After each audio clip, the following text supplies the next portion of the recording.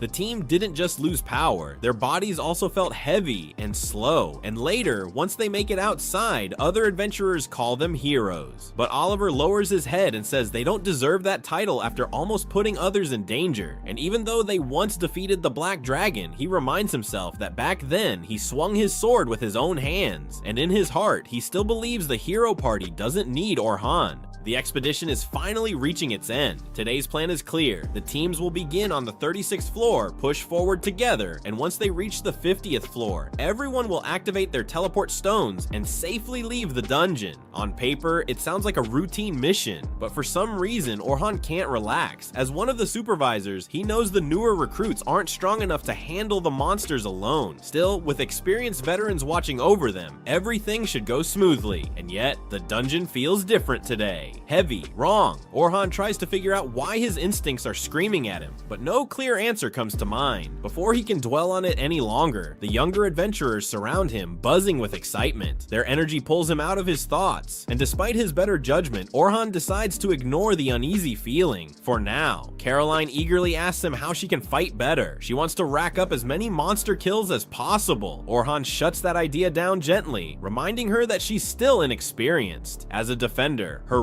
real job is to protect her teammates, not rush ahead alone. Caroline pouts and complains that playing safe is boring. Logan jumps in, telling her she should listen, because even the legendary Albert Sensible used to give the same advice. That name makes Orhan pause. Albert was the star defender of the Silver Rabbit Guild, a hero who died last year on the 92nd floor while fighting the Black Dragon. Caroline clearly knows the story well. She explains that Albert died shielding a teammate, even though defending others was supposed to be his role. She refuses to let something like that happen again, which is why she always charges forward first. Orhan notices the pain behind her words. Whatever she's carrying runs deep. He decides not to pry, it's not his place, and changes the subject. Soon after, Sophia asks Orhan what she should work on to improve, and Logan asks for advice too. Orhan gives them both guidance, keeping things practical and encouraging. Not long after, the group enters the dungeon. During a short rest, Selma approaches Orhan and comments on how much the kids seem to trust him now. Orhan admits he was worried they might treat him differently after that newspaper article, but they accepted him without hesitation. Selma then brings up Albert again, recalling how devastating his death was for the Silver Rabbits. Even after Albert fell, Orhan and the hero party barely managed to defeat the Black Dragon. It proved that Albert didn't die because he was weak, just unlucky. She explains how hard it's been to fill the gap he left in the guild. Orhan immediately realizes she's trying to recruit him. He politely declines, saying a party doesn't need two enchanters. Selma counters by reminding him that he plans to switch to sword fighting, which would still make him incredibly valuable. Orhan doesn't commit. Soon, the mission officially begins. Teams are assigned positions, and Orhan's group is placed in Group 10, the very back of the formation. While it sounds risky, it actually means the supervisors trust them the most. Sophia feels nervous being so far behind, but Orhan explains that this is an important lesson. Dungeon layouts are complex, and if they ever get separated, they'll need to navigate on their own. Logan agrees, though Caroline clearly isn't thrilled about possibly getting lost. Orhan stresses the importance of preparation, especially studying maps before a dungeon dive to avoid deadly surprises. Curious, Caroline asks Orhan to share his knowledge, since he's gone deeper into the dungeon than all of them combined. He agrees and explains that the real lower floors start around floor 76, where ice and snow dominate the environment. The deepest zone doesn't begin until floor 91. Before he can go into detail, the kids bombard him with questions, completely derailing his explanation. Meanwhile, back on the surface, Luna arrives at the Adventurers Guild alongside the hero party. Without wasting a second, she asks to meet the Guildmaster immediately. She has urgent information that can't wait. The receptionist Eleanor calmly explains that he's currently in a meeting and can't be disturbed. Luna panics and insists there's no time to wait. Everyone inside the dungeon needs to be force teleported out right now. Deep underground, Orhan's group continues moving forward, but the atmosphere feels wrong. The dungeon is far too quiet. They haven't encountered a single monster in a long time, which makes no sense given the size of the area they're in. A room this large should be crawling with enemies.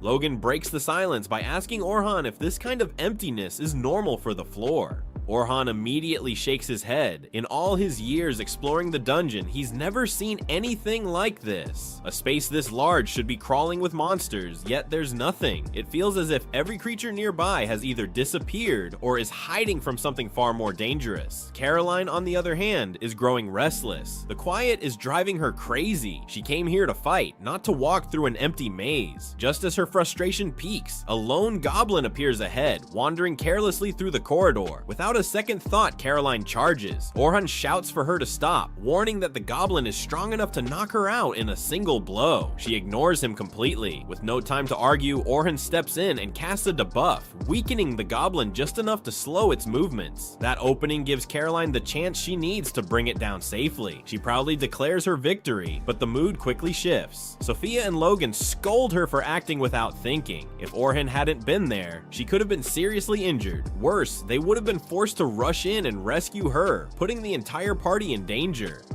The weight of her mistake finally sinks in. Caroline lowers her head and apologizes. Orhan accepts it, telling her he won't hold it against her, as long as she learns from it and stays careful going forward. Seeing her passion for combat, even as a defender, Orhan decides to guide her properly. He offers to teach her a technique called active defense, and her eyes immediately light up. Orhan explains that the purpose isn't to kill enemies, but to control them. By drawing attacks toward herself and striking at the moment an enemy prepares to attack, she can interrupt their actions and keep them locked down. Every creature needs a brief moment to ready an attack. If that timing is disrupted, the enemy is left vulnerable. Mastering this requires carefully watching attack patterns and reacting at just the right instant. Caroline finds the idea thrilling, but Orhan reminds her that her role is to stall enemies, not finish them off. She nods, taking the lesson seriously. Far above, the Guildmaster sits in an emergency meeting, still unsure why he was summoned so urgently. Luna finally steps forward and demands an immediate forced teleport for every team inside the dungeon. The Guildmaster hesitates, explaining that a teleport on that scale would drain an enormous amount of mana and can only be authorized in the most extreme situations. Luna's response is immediate and cold. The black dragon escaped through her unstable gate and is now roaming the dungeon on a random floor.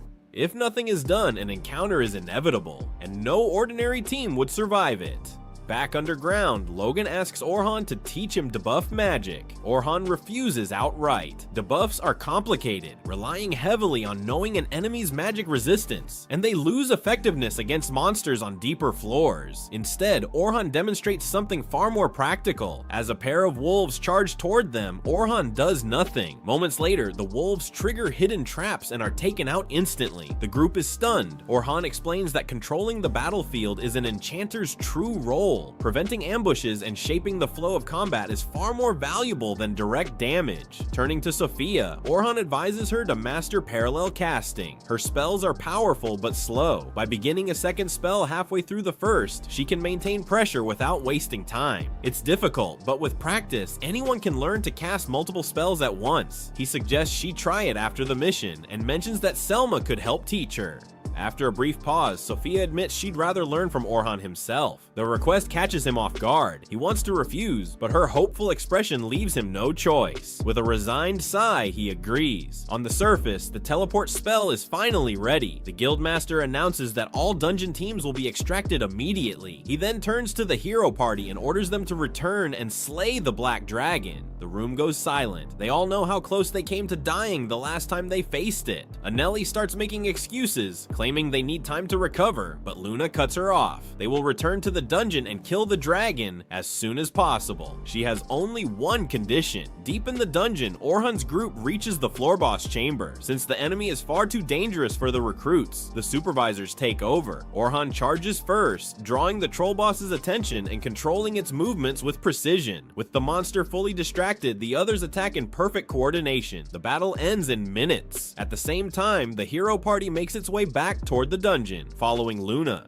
When questioned about why she ordered floors 40 through 50 evacuated first, she answers plainly, Orhan is most likely on those floors, and without him, defeating the Black Dragon would be impossible. Back below, Orhan and the supervisors defeat the massive crab guarding the 50th floor, officially ending the expedition. For the first time all day, Orhan allows himself to relax. Then the air above them begins to crack. Space itself shatters as the Black Dragon tears its way into the room. Its overwhelming presence freezes everyone in place, terror flooding the chamber. The dungeon's silence finally makes sense. The nightmare has arrived, and the real battle is about to begin. Sophia's scream echoes through the dungeon, and the entire group locks up as a massive black dragon appears before them. Orhan is the first to react, shouting for everyone to run. No one moves. Selma stands frozen, crushed by the dragon's overwhelming presence. There's no doubt in her mind, this is the real thing. A monster that should never exist on this floor. The escorts feel the same terror. The Black Dragon is a known butcher of adventurers, a tyrant that leaves no survivors. Selma knows she must take command, but fear clouds her thoughts. Orhan struggles too, quickly realizing their only hope. The floor boss is already dead, and if they can reach the teleport crystal, they might escape. But only he can move. He understands the truth immediately. Monsters attack groups, not lone targets. If he runs, he lives, but everyone else dies. That's why he draws his sword. As an escort, his duty is clear. He swears he won't abandon them no matter the cost. Buying time won't be enough. The only way out is to defeat the dragon. Orhan yells at the chaperones, snapping them out of their fear and ordering them to protect the rookies at all costs. Selma regains control and commands a defensive formation. Bernard and Anthem move forward, while Kathy raises a magical barrier around the group. The dragon strikes. The impact is terrifying, and for a moment, the barrier looks ready to shatter. Suddenly, it strengthens. Orhan has reinforced it with magic. The group survives, stunned. Selma immediately realizes he's the reason they're still alive. Sophia watches in horror as Orhan faces the dragon alone, weaving between its claws. He throws a dagger at its eye, forcing it to shut, then rushes in during that brief opening. His sword flashes, enhanced by impact magic, unleashing a massive explosion. Anthem believes the attack must have worked, but the dragon rises unharmed. Orhan remains calm. He tells Selma to focus on defending the rookies. He has a plan. Though hesitant, she obeys. Orhan then speaks to the frightened newcomers, promising he will protect them if they stay where they are. Placing a necklace around his neck, Orhan charges again. The dragon unleashes its fire breath, but Orhan vanishes and reappears elsewhere, drawing its attention away from the group. Selma watches anxiously, haunted by memories of Albert's death. She wonders if letting Orhan fight alone is truly the right choice. Meanwhile, Orhan continues to dodge with perfect timing. Creating distance, he casts a reflective wall and sends the dragon's own flames crashing back into its head. The black dragon lets out a furious screech.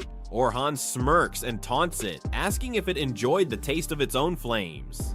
Caroline and Logan can only stare in disbelief. They've never seen anyone reflect a dragon's fire before, and they have no idea what kind of spell could do that. Orhan calmly explains that the spell is called Reflective Wall, an original magic he created himself. Anything that touches it is sent straight back at the attacker, but once the smoke clears, it's obvious. The dragon is still standing without a scratch. Knowing brute force won't be enough, Orhan decides to gamble. He casts Status Up, boosting all his abilities at once. Selma instantly understands how dangerous that is. Status Up is a high-level spell that combines every support enchantment at the same time. Even then, it usually only doubles one's power. Then Orhan does the impossible. He casts it again and again. He keeps stacking the spell until his stats are multiplied 5 times over. Selma is left speechless. Recasting buffs should only reset their duration, not stack their effects. What Orhan is doing shouldn't be possible at all. The dragon lashes out with its tail, but Orhan vanishes in a blur, leaping an unbelievable unbelievable distance in a single moment. No one can even track his movement. Selma realizes this speed isn't normal magic. It has to be another of his original abilities. She can't even begin to guess how many hidden tricks he has left. Orhan lands, fully aware that his power has increased over 30 times. But the strain is crushing. Maintaining so many spells at once is tearing his body apart. He knows he can't last long. This has to end now. He charges the dragon again. Its tail whips toward him, then suddenly swings upward, threatening everyone behind him. Orhan clicks his tongue, impressed by the move, and creates a foothold in midair to dodge. Logan wonders if that was magic too, but it isn't. Orhan is using a rare special ability. Unlike magic or sorcery, special abilities are unique powers some people are born with. His ability, Magical Convergence, lets him gather magic into a single point and give it physical form. He can even use it to launch himself through the air.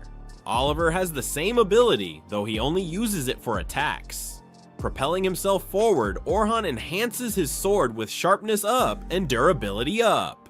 Just before striking, he activates Impact. The blade crashes into the dragon's neck, finally breaking through its scales. The black dragon crashes to the ground, and Caroline gasps in shock that its armor was pierced at all, but Orhan staggers. His body is clearly at its limit. Selma's fear grows as she realizes how reckless he's being, stacking support magic, enhancing his weapon, and repeatedly using his original spells. He's fighting with the intent to win alone. Even Selma knows the truth. Not even the elite Night Sky Silver Rabbits could defeat this monster together.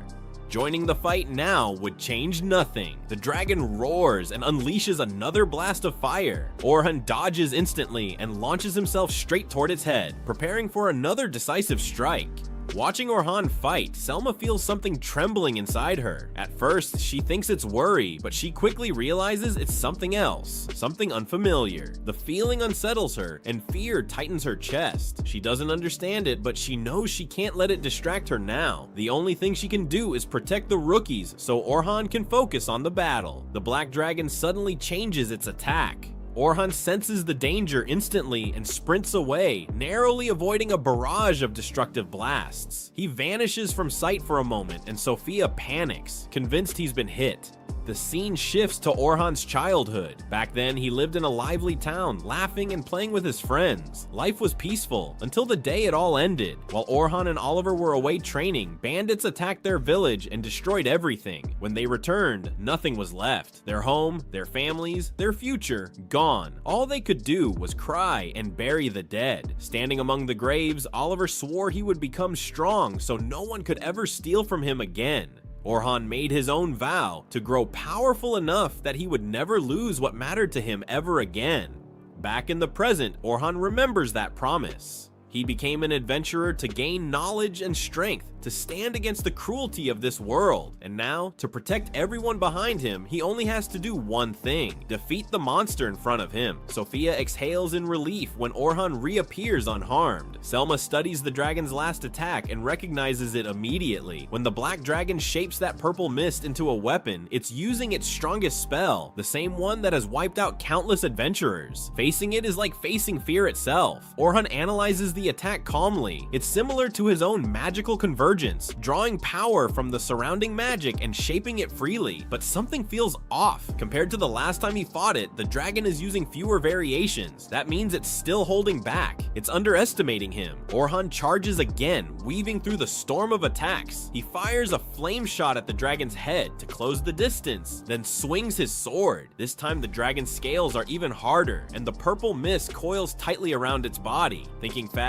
Orhan blocks multiple strikes at once, triggering an explosion that throws him backward. The dragon presses on, flooding the area with more of the deadly mist. Orhan raises a rock wall, realizing the attacks are faster now and coming from unpredictable angles. Suddenly, an attack comes from his blind spot, impossible to dodge, but Orhan had planned for it. A hidden reflective wall activates, deflecting the blow away from him. The dragon continues its relentless assault while the rookies watch in stunned silence, unable to look away from the overwhelming clash. Even Bernard is shaken. Orhan is keeping pace with a black dragon, but doubt creeps in. He asks if Orhan can really win. Selma answers quietly. Orhan can survive and fight back, but he still hasn't found a way to land a finishing blow. At this rate, defeating the dragon may be impossible. Orhan keeps moving without pause, dodging multiple attacks at once. The pressure is overwhelming. Last time, Dererick and Luna held back the purple mist. Annalie pinned the dragon with her magic, and Oliver finished it with Divine Flash. Now, none of them are here. Orhan has to fill every role by himself. Even so, he doesn't hesitate. He swore he would defeat the black dragon without relying on anyone else, no matter how impossible it seemed. He would push himself to the limit. Leaping back toward the dragon, Orhan switches to active defense. Caroline immediately recognizes the technique and realizes she's witnessing how a true dodge-type defender fights. Orhan keeps the dragon restrained and pulls it away from the group, forcing it to focus on him alone. Sophia understands now. He's been protecting them this whole time. Orhan activates parallel construction, forming multiple magic circles around the dragon at once. The area erupts in a massive explosion. Selma is stunned. Casting that many spells simultaneously should be impossible. Caroline recalls Orhan once saying that some people could handle dozens of spells at once. Clearly, he was talking about himself. Logan adds that this is how someone aiming for the deepest floors of the Great Dungeon fights. Orhan knows the barrage won't finish the dragon, so he triggers his real plan. All the spells strike at once as he activates Raise and Repeat, a trap spell that absorbs ambient magic and unleashes the previous attacks again at even greater power. It's another original spell born from his magical convergence. Selma is shocked. She never imagined trap magic could be used this way. Logan notes that Orhan is turning the battlefield itself into a weapon. True enchanter combat. The dragon spreads its wings, dispersing the flames. Orhan expected that. Back when he fought with the hero's party, there was always someone else to deliver the final blow. This time, he has to do it himself. He channels magical convergence into his sword, turning it pitch black. Unlike Oliver's golden blade, this one radiates pure darkness. Orhan slashes forward, releasing a black divine flash that clashes head-on with the dragon's fire breath and cuts straight through it. Pouring everything into the strike, Orhan embodies the kind of swordsman he wants to become,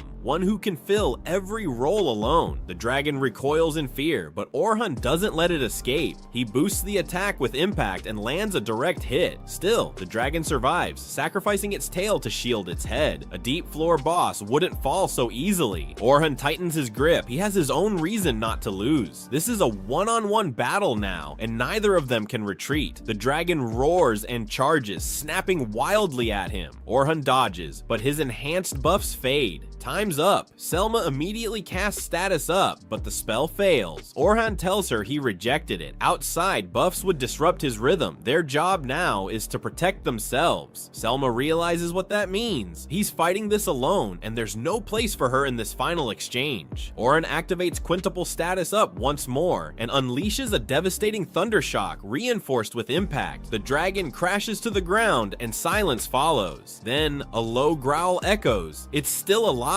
Orhan is barely standing. His sword shatters in his hand. Still, he knows the dragon is just as broken. This has to end now. He casts destruction. Black mist floods the area, and an overwhelming surge of magic shakes everyone to their core. A massive pitch-black greatsword forms before him. Orhan explains that destruction compresses amplified magic into a weapon whose power exceeds even special rank spells. He creates reflective walls across the battlefield, bouncing between them until he appears above the dragon. Enhancing his body with weight up, he hurls himself downward like a missile and activates impact. The explosion rocks the entire dungeon. When the dust clears, Orhan is still standing. The black dragon is not. The group rushes toward him in relief and disbelief, realizing they're alive only because Orhan stood alone and won. A massive flash of light hits, and suddenly Selma and her crew find themselves teleported outside the dungeon. Everyone is looking around like, wait, what just happened? Are we alive? They spot the black dragon, that absolute beast they were terrified of, but it's not breathing fire, it's just lying there, completely wrecked. Out walks our boy Orhan, looking like he just went 10 rounds with a blender. He's covered in scars, breathing heavy, and looks totally spent. He just looks at Selma and says, "Hey, take care of the cleanup for me," and starts walking off like it's just another Tuesday. Pure legendary vibes, right? But of course, there's always that one hater. Gaia and Pixie are standing there with their jaws on the floor, but then their saltiness kicks in. Pixie starts shouting, "No way! There's no way this weakling defeated a dragon alone. He probably cheated or just got the last hit." Seriously, the audacity of this girl. Selma has to step in and tell them to shut their mouths because they wouldn't even be breathing if it wasn't for Orhan's carry. Later that night, we see Selma back at her place, absolutely exhausted. Her sister Sophia is there to help her relax, and we get some wholesome Gap-Mo content. Selma is usually this untouchable leader, but here she's just a tired big sister. Sophia isn't just a pretty face though. She actually analyzed Orhan's fight while she was watching. She tells Selma that Orhan didn't use any cheat codes or weird powers. He just used the most basic movements and spells, but executed them with such perfection that he became a one-man army. He was the attacker, the defender, and the support all at once. Selma realizes that while she was busy being shocked, her little sister was actually learning from the master. The next morning, Selma meets up with Orhan. She isn't just there to say thanks, she's got a high-stakes offer. She asks him to join her top-tier clan, Knight of the Silver Moon, and not just as a member, but as a frontline attacker for their strongest unit. She even wants to recommend him for a management position. Orhan is humble as always, asking, "Are you sure? A guy like me? Bro, you killed a dragon." Yes, she's sure. Orhan tells her he needs a little time to think about it, which is fair considering how his last friends treated him. Then comes the scene we've all been waiting for. Orhan heads to the Adventurers Guild, and guess who he bumps into? It's his old party, led by that absolute clown, Oliver. Oliver starts talking trash immediately, claiming Orhan only won because they weakened the dragon first. Can you believe the delusion? They even try to act like they did him a favor by kicking him out. But Orhan is done playing nice. He goes full savage mode and starts listing off the exact seconds their buffs were supposed to last during their last run. He's like, "Oliver, your buff lasted 61 seconds. Aneri, yours was 134. You guys don't even know your own timing." He exposes them in front of everyone, showing that without him micromanaging their every move, they are basically useless. The look on Oliver's face is pure gold. Talk about a reality check. After the roast session, Orhan tries to slip away, but Logan and the rest of Selma's crew are determined to recruit him. Orhan is literally running through the streets like it's a game of tag, trying to avoid them because he's still traumatized by the idea of joining a team. He's thinking, "Man, I'm better off alone." But his heart isn't really in it. Finally, Sophia catches up to him at her favorite moon-watching spot. It's all aesthetic and peaceful. She explains to Orhan what Knight of the Silver Moon actually means. She says the moon is a guide in the darkness, and their clan wants to be that beacon for others. She tells him that for her, the clan is her home, her place to return to, and she wants him to be a part of that. That hits Orhan right in the feels. He realizes that he doesn't have to be a loner anymore. He turns to Selma and the group and says, "All right, I'm in. Let's do this." After a massive clash, Orhan has to face the music. He lost to Oliver. Now Oliver is acting like a total brat, yelling that Orhan wasn't even trying. He knows the old Orhan was a monster on the battlefield and can't accept that his rival is just calling it quits. But our boy Orhan is staying humble, telling Oliver that he's the one who's truly grown and surpassed him. It's a bitter pill to swallow, but that's when Xian, our favorite loyal waifu, steps in. She sees right through the weak act. Orhan admits his heart just couldn't handle the pressure and the judging eyes of the elites anymore. But Xian isn't letting him wallow. She makes a badass vow to get so strong that she can stand right beside him, so he never has to carry the burden alone again. Seriously guys, find yourself a girl as supportive as Xian. But while Orhan is having his emotional moment, the rest of the world is losing its mind. We cut to the Grandmaster's office where a messenger arrives, looking like he's seen a ghost. The news? A lone adventurer just solo killed a black dragon in the south. The Grandmaster is shook to his core. He thinks it has to be Oliver, but when he hears it was actually Orhan, he nearly falls out of his chair. He realizes Orhan hasn't just returned to his old self, he's somehow obtained a level of power that shouldn't even exist. Now things get spicy. We switch over to Xian's current squad. They've been absolutely cleaning house, taking out 5 top-level parties like it was a warm-up. But then they get a mission from HQ. There's a dragon slayer in the south who might be working for the cult. The orders are simple: recruit him if possible, but if he's an enemy, delete him. Xian is leading the charge, and you can see the fire in her eyes. She's still mourning the Orhan she lost, and she's ready to annihilate anyone from the cult who had a hand in it. Little does she know, the man she's hunting is the same one she loves. Talk about a plot twist that's going to lead to an epic showdown. Back in the main city, Orhan is being summoned to the Knight of Silver clan. This isn't just a regular job interview.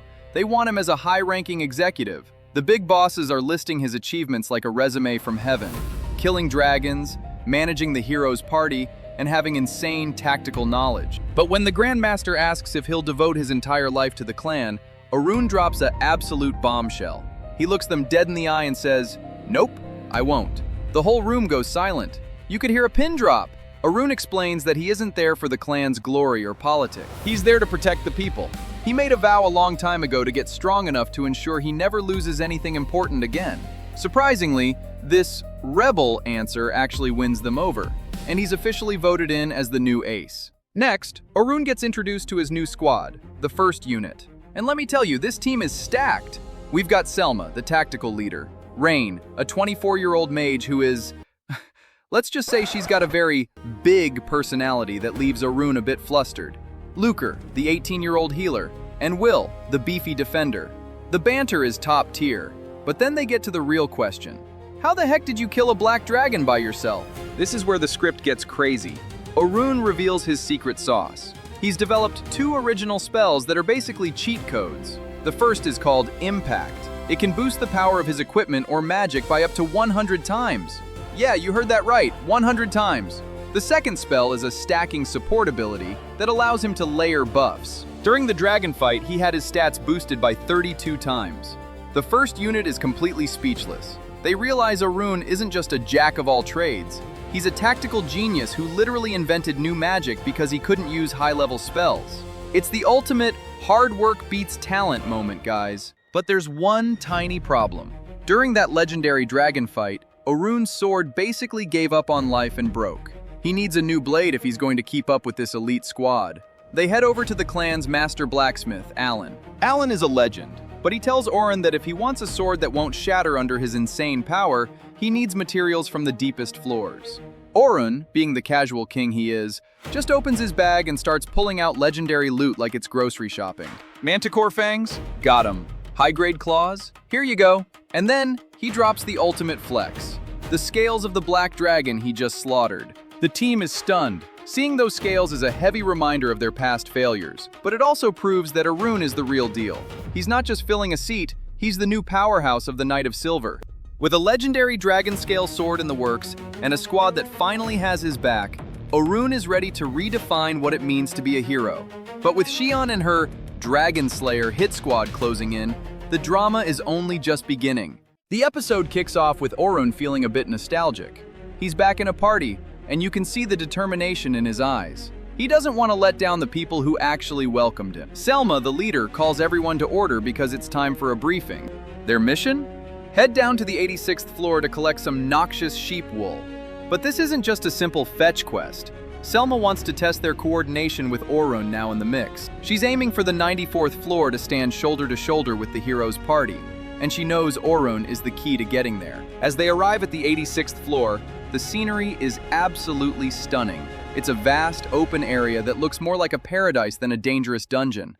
But don't let the view fool you. Selma warns everyone to stay on guard. She lays out the plan. Bill is the tank who draws the aggro. Rain provides long-range magic support. Lucre handles the healing and mid-range attacks, and Selma herself provides buffs and tactical oversight. And Orhan? Well, Orhan is the heavy hitter at the front. Rain and Bill are a bit worried they might actually slow Orhan down, since he's basically a beast. But Orhan, being the humble guy he is, insists he's just part of the team and wants Selma to give him orders like anyone else. Suddenly, things get real. An invisible force attacks. It's a land dragon, and these things are masters of stealth. You can't see them, but they can definitely hurt you. This is where we see the team's unique skills. Lucre activates his ability, mana tracking. He can see the traces of magic left behind by monsters, allowing him to pinpoint their exact location. He finds the dragon and blinds it with a flash spell. Now it's Selma's turn to show off. She buffs the party, and Rain launches a massive explode spell. Boom! Ah! The dragon is toasted before it even knew what hit it. Orhan is genuinely impressed. He's used to the heroes party where everyone just did their own thing, but here, the coordination is seamless. He realizes that while he's strong, having a team that actually communicates makes a world of difference. Selma is a bit embarrassed by his praise, but you can tell she's happy.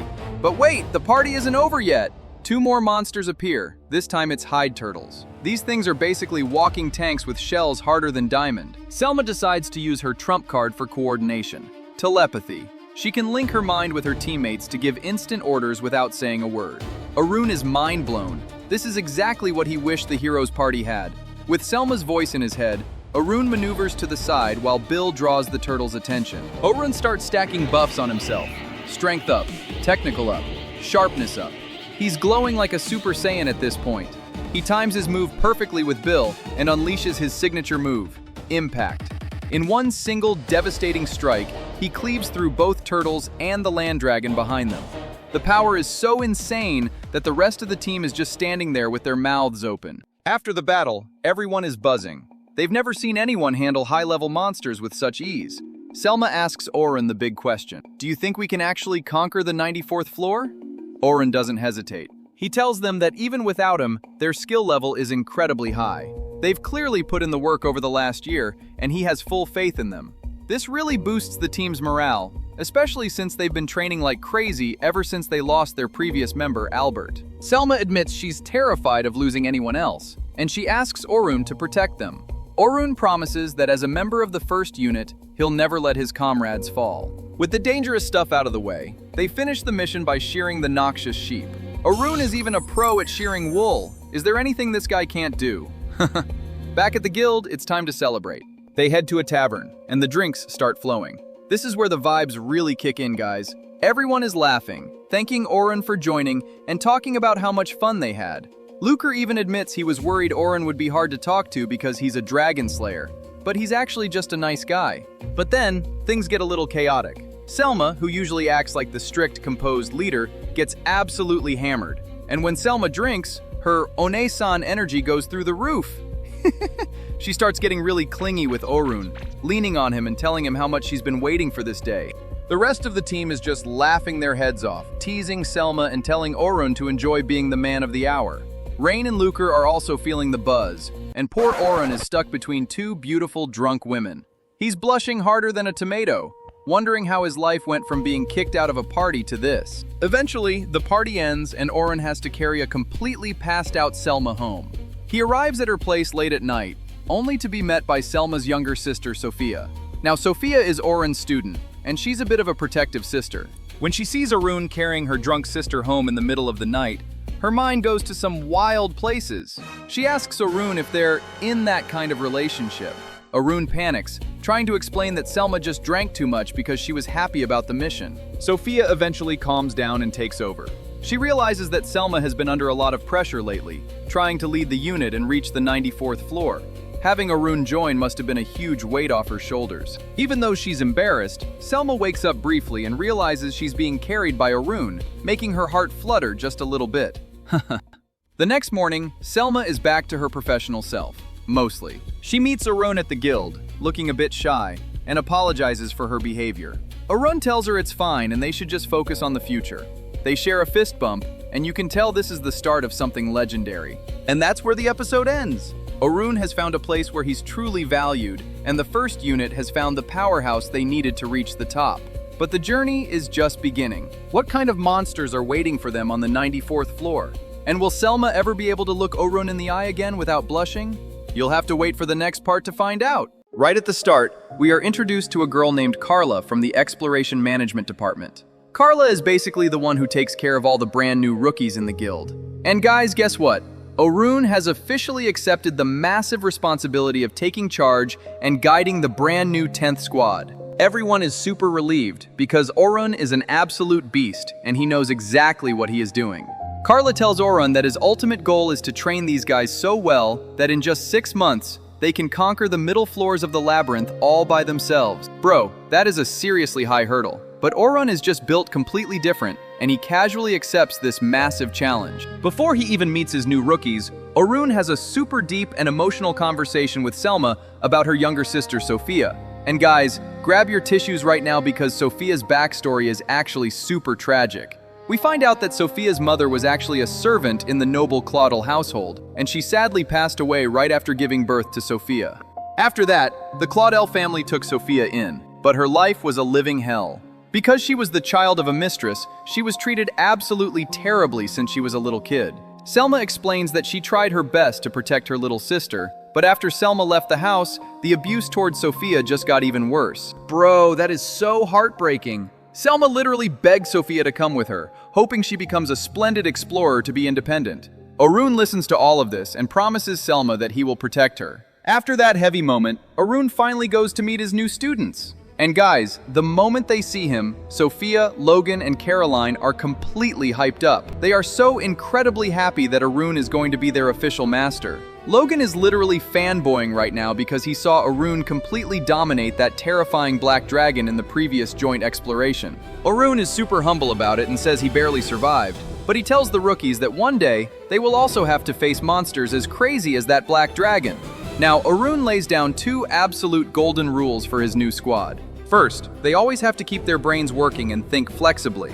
And second, and this is super important guys, he tells them to never blindly believe everything he says. He admits that he makes mistakes, and he wants them to chew on his advice and make it their own. He asks them a very simple question. Why did you guys decide to become explorers in the first place? Sophia goes first, and she says she wants to be just like her awesome older sister Selma, who lives life on her own terms. But honestly, Sophia does not really know what her own true dream is yet.